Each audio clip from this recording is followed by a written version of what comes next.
Hello friends. तो आज हमारा है चैलेंज डे नंबर 2 जो कि यूपीपीसीएसबी के लिए जो 12 अक्टूबर को कंडक्ट होगा ना। तो हम वीकली सब्जेक्ट्स पढ़ेंगे। तो ये ज्योग्राफी का वीक चल रहा है, तो आपको बहुत शॉर्ट में बताऊंगी, लेकिन इतना डेप्थ में भी बता सकती हूँ ताकि आप कुछ भी पढ़ें तो वो रिलेट कर पाएँ। ऐसा ना हो कि कॉन्सेप्ट्स ना हो और सिर्फ फैक्चुअल आप पढ़ रहे हैं, ठीक है। तो आपने कभी सोचा कि जो इंडिया आज हमें दिखाई दे रहा है वो क्या हमेशा से ऐसा स्ट्रक्चर था? आपने तो सुना होगा कि बिग बैंग थ्योरी हुई जिससे अर्थ ऑरिजिन हुआ, है ना। तो ऑलमोस्ट ऐसा हमारे जोग्राफर्स इमेजिन कर पाते हैं जो उन्होंने बनाया है कि वो ऐसा रहा होगा, जिसे उन्होंने नाम दिया पैंजिया। ये अपने कन्वीनियंस के लिए है, ताकि वो जब डिफरेंस क्रिएट करे तो वो क्लियर कर पाए, तो इन्होंने पैंजिया नाम दिया।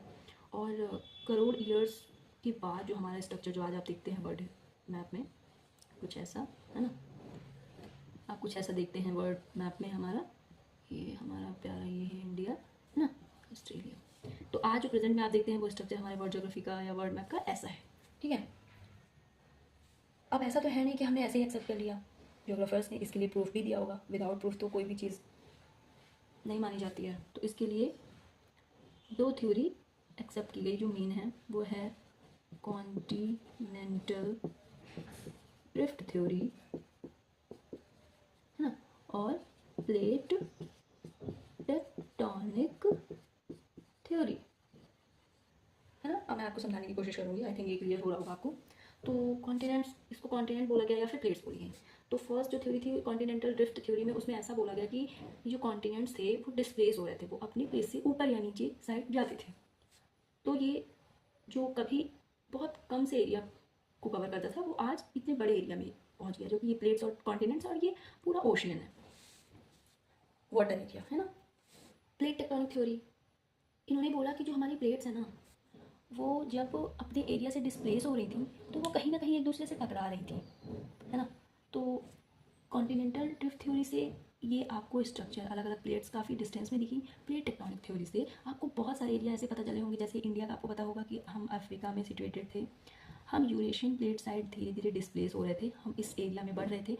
और क्योंकि हमारे इस एरिया पे था टेथिस सागर, टेथिस सी, हम यूरेशियन प्लेट से टकराए। यहाँ की जो भी अवसादी रॉक्स, मेटामॉर्फिक रॉक्स रॉक्स बोलते हैं जिसे, था, वो टकराया और इस स्ट्रक्चर में चेंज हो गया। आपको ये हिमालयन इमेजिन करवा रहे हैं, हिमालयन ऐसे दिखता है ना हमारा, जम्मू से लेके ये उत्तराखंड, हिमाचल, उत्तराखंड, नेपाल होते हुए नॉर्थ ईस्ट साइड, ठीक है, म्यांमार में इंटरनेशनली जब जाएंगे तो ये म्यांमार तक जाता है। तो आप इमेजिन कर पा रहे हैं। तो प्लेट टेक्टोनिक थ्योरी भी प्रूफ हो रही है ना कि हाँ ये स्ट्रक्चर हमें मिला, जो कि पहले नहीं था। ये पहले हमारा इंडिया कहाँ था? अफ्रीका के साउथ साइड में था। तो ये प्रूफ हो गया आपको। एक क्वेश्चन बहुत आता है कि हम इंडिया जो है वो किस प्लेट में था, वो किस प्लेट में का पार्ट था। तो हम इंडिया को क्या बोलते हैं? गोंडवाना लैंड का पार्ट। इंडिया क्या था? गोंडवाना लैंड का पार्ट है ना। ये क्वेश्चन बहुत आता है प्री में एमसीक्यू बेस पे, ठीक है। तो ये आपको क्लियर हुआ कि हमारा इंडिया का स्ट्रक्चर कैसे बना।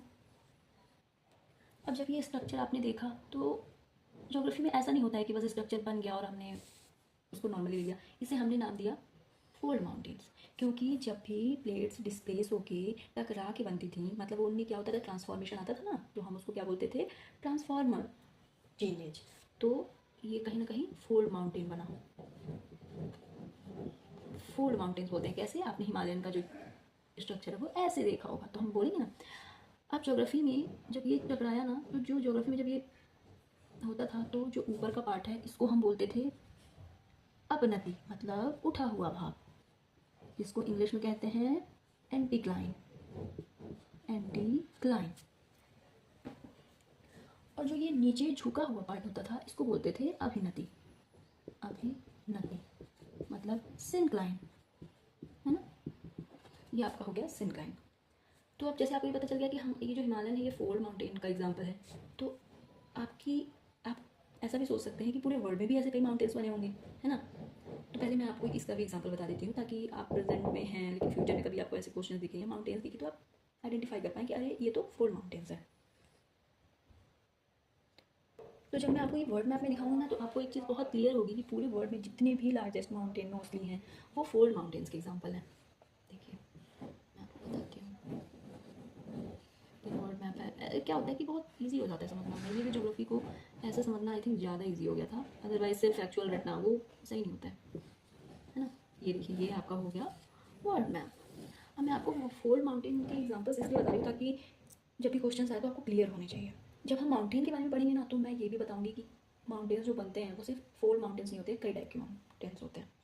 तो ये जो पर्वत है मैं आपको बताती हूँ, ये तो आपको पता ही है, हिमालयन रेंज है ना, हिमालयन माउंटेन, ठीक है। अच्छा, हम यूरेशिया पार्ट इसको क्यों बोलते हैं? आपने सुना होगा रशिया जो है यूरोप में भी आता है और एशिया में भी आता है, तो जनरली ये जो पार्ट है कहीं ना कहीं मिक्स होता है, जैसे हम इसको यूरेशियन प्लेट बोलते हैं। और फिर इसको यूराल माउंटेन, आल्प्स सुना होगा आपने, आल्प्स के बारे में, ये सारे ना फोल्ड माउंटेन्स है, ठीक है। रॉकी आपने ये साउथ अमेरिका में सुना होगा, एंडीज को, और नॉर्थ अमेरिका में रॉकी। तो ये कुछ हो गए, और अफ्रीका में है एटलस। तो आपको ये क्लियर हो गया ना कि जनरली जब भी कोई चीज़ टकराती थी, एक प्लेट दूसरी प्लेट से टकराती थी, जो जो उनके मिड में एरिया होता था वो ऊपर उठ जाता था, नीचे। मैं आपको एग्जांपल देती हूँ, जैसे ये एक प्लेट है, ठीक है, ये आपकी एक प्लेट है। अब देखिएगा, जैसे ही ये मान लीजिए एक प्लेट है, ये दूसरी प्लेट है, ये जैसे ही इससे टकराई ऐसे, ये ऊपर को उठी ना, फोल्ड हो गई ना। तो आप स्ट्रक्चर देखिए, जो ऐसे बना, अब ये जो ऊपर उठा भाग है इसको क्या हमने बोल दिया? अपनति, एंटीक्लाइन, और जो नीचे है उसको क्या बोला हमने? सिंक्लाइन। तो जनरली जब भी प्लेट्स टकराती थी तो जो सॉफ्ट पार्ट होता था वो नीचे साइड चला जाता था, जो हार्ड होता था वो ऊपर साइड उठ जाता था। तो ये इससे क्या बन गए? फोल्ड माउंटेन्स, है ना। तो देखिए यहाँ पे आपको ये भी पता चल गया कि माउंटेन फोल्ड माउंटेन्स भी हो सकते हैं, मतलब माउंटेन्स के भी टाइप हैं, है ना, आपको ये भी पता चल गया। और हमारा हिमालयन रीजन भी आपको पता चल गया।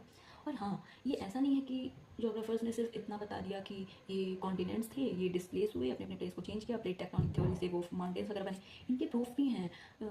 बहुत सारे एग्जांपल जनरली हम मेन आंसर राइटिंग भी करते हैं। जैसे ना बहुत सारे आपको लगेगा यहाँ के जो जीव हैं या फिर वेजिटेशन वनस्पतियाँ हैं ना, वो बहुत कुछ यहाँ से मैच करती है।